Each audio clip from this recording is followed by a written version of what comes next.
let's talk about the journey from your home to the place that you are wanting to birth. Now, I think when most people think about this, they just think, well, I'll get in the car and get there and things will carry on. Now, the journey can actually impact the way in which labour is happening whilst you're at home.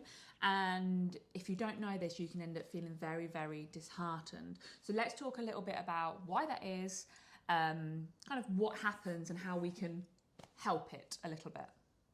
So if you think about if you were out in the wild and you were having your baby and you were safe in your cave and you were cozy and something went on, maybe that kind of those people that piss you off are heading your way and you think we'd better move from here because we could be in danger, and you picked yourself up from that safe place and you moved elsewhere, naturally our bodies would think, right, we're on the move. It's not a good idea to be birthing a baby as we're walking along. It's just not right.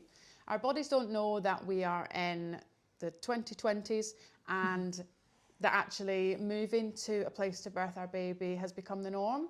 So actually our body is still looking to do the same thing. I've moved from my safe space where it was dark, where it was private, where it had everything that I needed to support my birthing hormones. And I'm now in this place where there are street lights and People. I'm in a moving vehicle and it doesn't smell very homely and it's a little bit cold, and it just makes sense that our body would stop that process from occurring.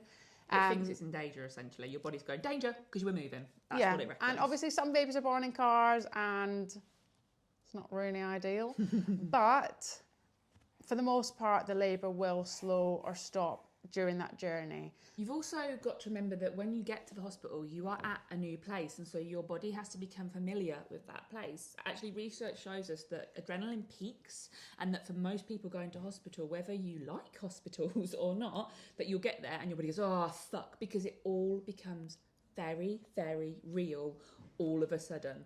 And so it is really normal for that to happen. So we get there and labour might just slow down for some time. Our bodies are very clever in that they are just making sure that we are somewhere safe. And actually what happens for the majority of people is once they're there and they're shown to their room and they can get in and they can make the room feel more homely and they can settle themselves in like they've just gone to a hotel. You know, when you get to a hotel and it's really nice and then you get everything out your bags and it looks like a shithole, like your bedroom, my bedroom at least, that's when you relax. So that's what your body will do. So it's not that, you know, the journey's going to have stopped it completely forever.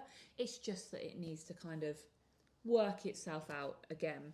Now, in the journey, there are actually some things that you can do to prevent it from completely stalling. When I had my first, I didn't know about this, and on the journey to the hospital, my labour stopped completely, having been in labour for 12 plus hours at home. Once I got into the car, it stopped and I was so angry. I remember turning to my husband and being like, well, that's it, I'm not fucking doing this anymore, and being so annoyed. And if I'd have just known that actually it'll pick back up again, I'd have felt a hell of a lot better about it. But I did not know that. I think that's the key, is when you can expect that things will potentially slow down and that they're quite likely to, then it stops you from having that frustration. It also stops you from when you get to the hospital feeling like, well, I've said my surgeries are coming like 5 in 10 and nothing. Now I've had like 1 in the last 10 minutes. I look like a fucking liar.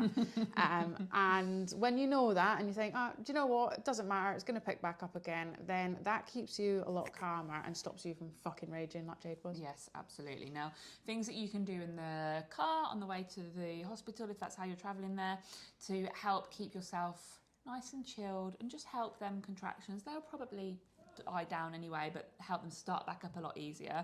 Eye mask, so you're not looking about where you're going. Now, if you struggle to have your eyes covered in the car, if it makes you feel a bit sick, hood up, just kind of down, or you can just close your eyes. Eyelids are wonderful inventions.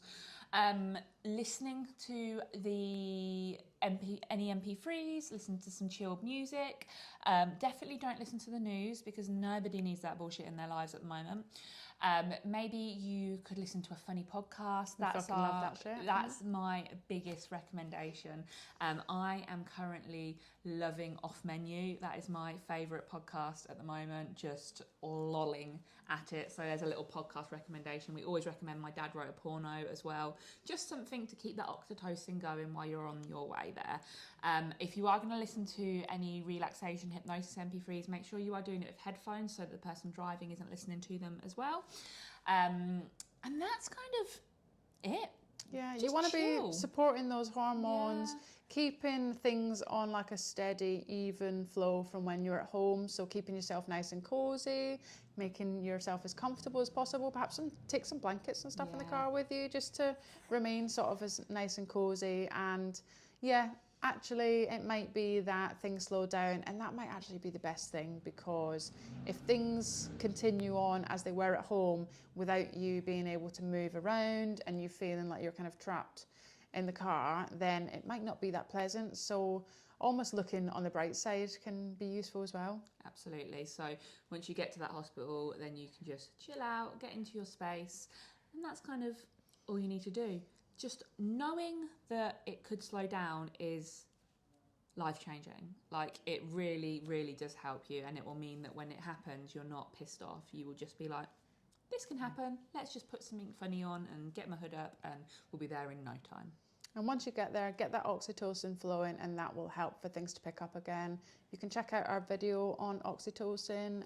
So go and check out our other videos for other great stuff. You can subscribe to our YouTube and get new videos weekly. And come and check us out on the gram as well.